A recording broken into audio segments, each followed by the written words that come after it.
नमस्कार. Cook with Sneha लांबरेमध्ये तुम्हा सर्वांचे अगदी मनापासून स्वागत आहे. आज मी तुम्हाला गणपती बाप्पाला नैवेद्याकरिता बनवले जाणारे तळणीचे खुसखुशीत मोदक तयार करून दाखवणार आहे. एकदम सोप्या पद्धतीने एक खास नवीन ट्रिक वापरून आज मी तुम्हाला हे तळणीचे खुसखुशीत मोदक तयार करून दाखवणार आहे. जेव्हा तुम्हाला जास्त प्रमाणात मोदक बनवायचे असतील, तेव्हा मी जी व्हिडिओमध्ये तुम्हाला आज ट्रिक दाखवणार आहे, ती नक्की ट्राय करून बघा. बॅचलर्स आणि नवशिक्यांना अगदी सहज मोदक बनवता येतील अशी ट्रिक आज मी तुम्हाला दाखवणार आहे.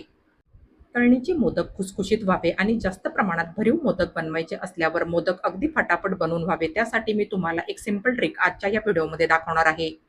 पारंपरिक पद्धतीप्रमाणे खिरापतीचे बिस्किटाप्रमाणे खुसखुशीत आणि स्वादिष्ट मोदक मी तुम्हाला आज तयार करून दाखवणार आहे.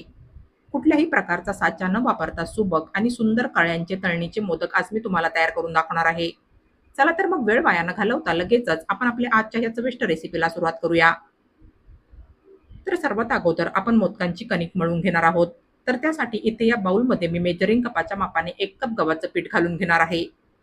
मोदक छान खुसखुशीत व्हावे त्यासाठी मी ह्याच्यामध्ये हा अर्धा कप बारीक रवा घालणार आहे. बघा ह्या ठिकाणी जाड रवा वापरायचा नाहीये. पण जर तुमच्याकडे जाड रवा अवेलेबल असेल तर तुम्ही त्याला मिक्सरला फिरवून बारीक करून घ्यायचंय. रव्यामुळे मोदक छान खुसखुशीत होतात. तर गव्हाच्या पिठाच्या निम्मा बारीक रवा घ्यायचा आहे. आता ह्याच्यामध्ये मी चवीसाठी पाव चमचा मीठ घालणार आहे. मीठ घातल्यानंतर हे सर्व सुके जिन्नस आपण चमच्याने मिक्स करून घेणार आहोत. आता ह्याच्यामध्ये मी 2 चमचे कडकडीत गरम केलेलं साजूक तुपाचं मोहन घालणार आहे. साजूक तुपाचं मोहन असं ह्याच्यामध्ये चमच्याने एकदा चांगलं मिक्स करून घ्यायचंय. हाताला सहन होईल इतपत हे कोमट झालं की ह्याला हातानेच असं चांगलं मिक्स करून घ्यायचंय. रव्याच्या आणि गव्हाच्या पिठाच्या प्रत्येक कणाला साजूक तुपाचं मोहन चांगलं लागलं पाहिजे. असं ह्याच्यामध्ये कडकडीत गरम केलेलं साजूक तुपाचं मोहन घातलं तर मोदक तळून छान खुसखुशीत होतात. तर हे पहा याला असं मुठीत दाबलं की ह्याचा असा मुटका तयार झाला पाहिजे. याचाच अर्थ असा की साजूक तुपाचं मोहन ह्याला अगदी छान आणि परफेक्ट लागलंय. बस तर आता ह्याला आपण मळून घेणार आहोत. पण ह्याला मळण्यासाठी मी पाण्याचा वापर नाही करणार आहे. तर ह्याला मी ह्या दुधाने मळून घेणार आहे. तर इथे मी हे पाऊण कप दूध घेतलंय. ह्याच्यातलं थोडं थोडं दूध घालून ह्याला मी मळून घेणार आहे. फ्रीजमधलं थंड दूध किंवा मग गरम दूध घ्यायचं नाहीये. तर रूम टेम्परेचरचं नॉर्मल दूध घ्यायचंय. दूध घालून ही मोदकांची कणिक भिजवली तर मोदक तळून छान खुसखुशीत होतात. मोदक खाण्यासाठी पातळ, चिवट किंवा मग अगदीच कडक नाही लागत.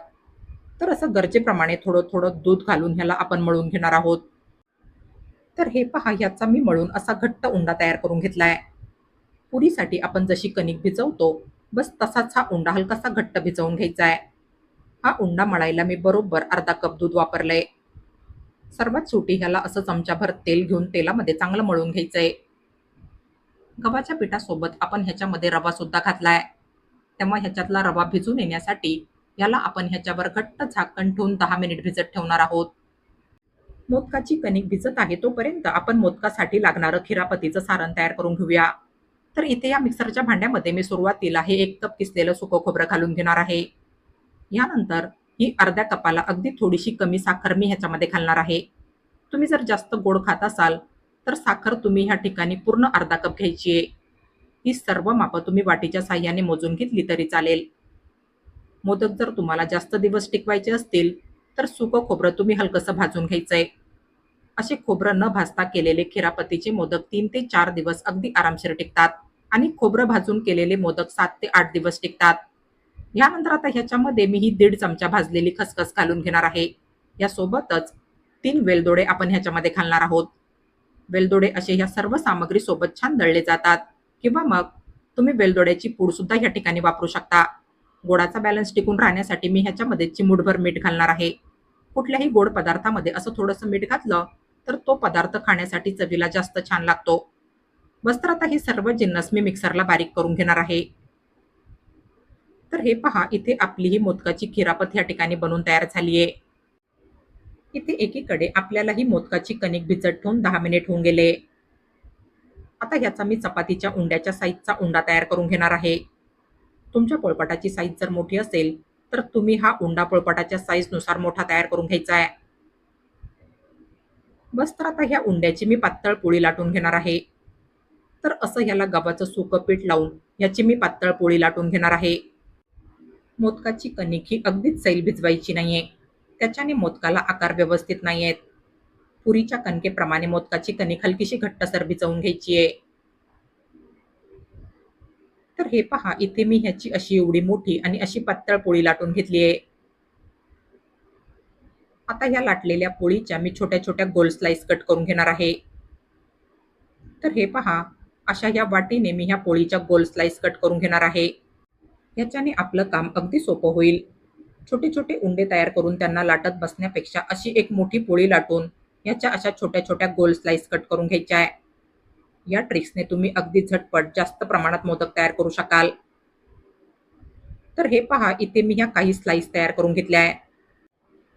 आता मोदकामध्ये खिरापत भरण्यासाठी इथे मी ह्या आप्पे पॅनचा वापर करणार आहे. या आप्पे पॅनच्या साच्यामध्ये पारीमध्ये खिरापत अगदी छान भरता येते. तर हे पहा, अशी ह्या साच्यावर तयार केलेली एक एक पारी ठेवून घ्यायची आहे. आप्पे पॅनचा साचा खोलगट असल्याने आपल्याला या पारीमध्ये अगदी ठसठसून खिरापत भरता येते. खिरापतीला ओलसरपणा नसतो, तेव्हा पारीमध्ये खिरापत भरताना खिरापत पारीवर पसरल्या जाते. त्याच्याने मोदकाला आपल्याला व्यवस्थित आकार देता येत नाही.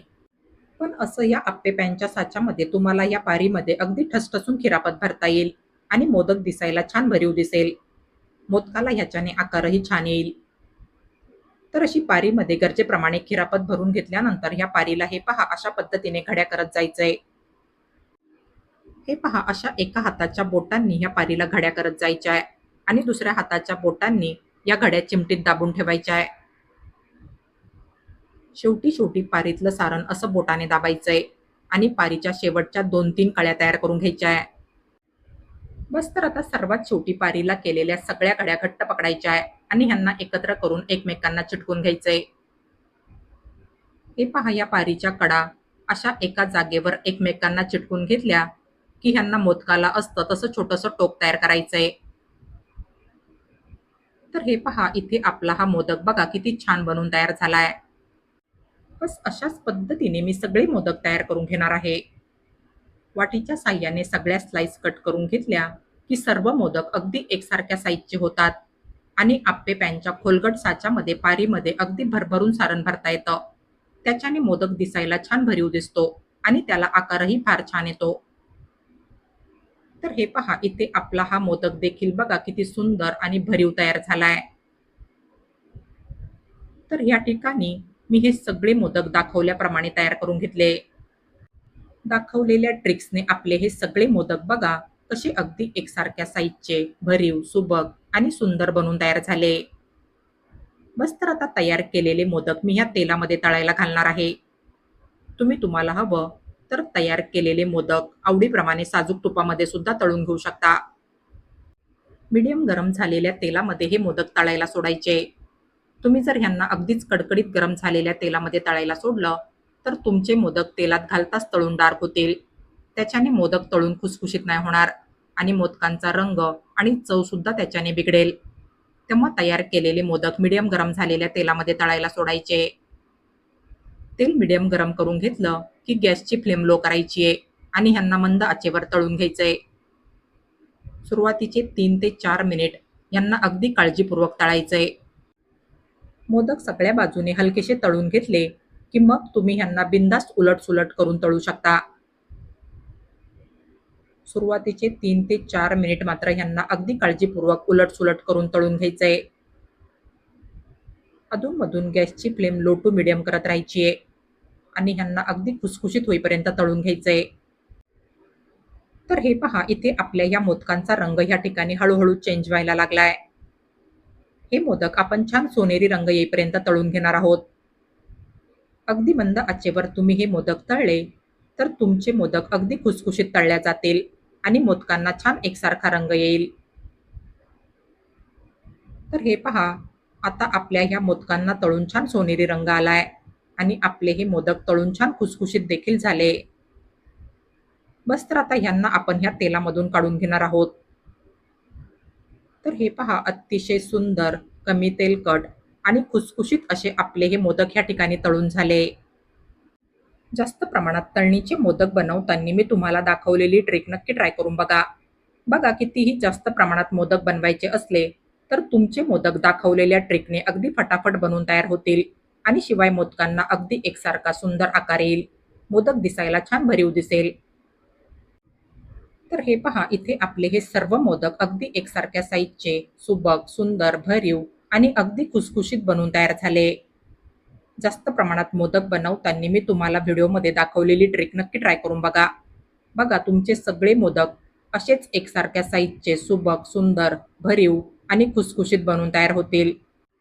तर बाप्पाला नैवेद्यासाठी तुम्ही माझ्या या रेसिपीप्रमाणे असे एकसारख्या साईजचे, सुबक, सुंदर, भरीव आणि बिस्किटाप्रमाणे खुसखुशीत असे हे तळणीचे मोदक एकदा नक्की बनवून बघा. आणि तुम्हाला माझी आजची ही रेसिपी आवडली असेल तर प्लीज माझ्या या रेसिपीला लाईक आणि जास्तीत जास्त शेअर करा. आणि अशाच नवनवीन आणि पारंपरिक रेसिपीज बघण्यासाठी माझ्या या चॅनलला सबस्क्राईब करा. चला तर मग भेटूया पुढील रेसिपींमध्ये. तोपर्यंत हेल्दी खा आणि हेल्दी रहा. Take care.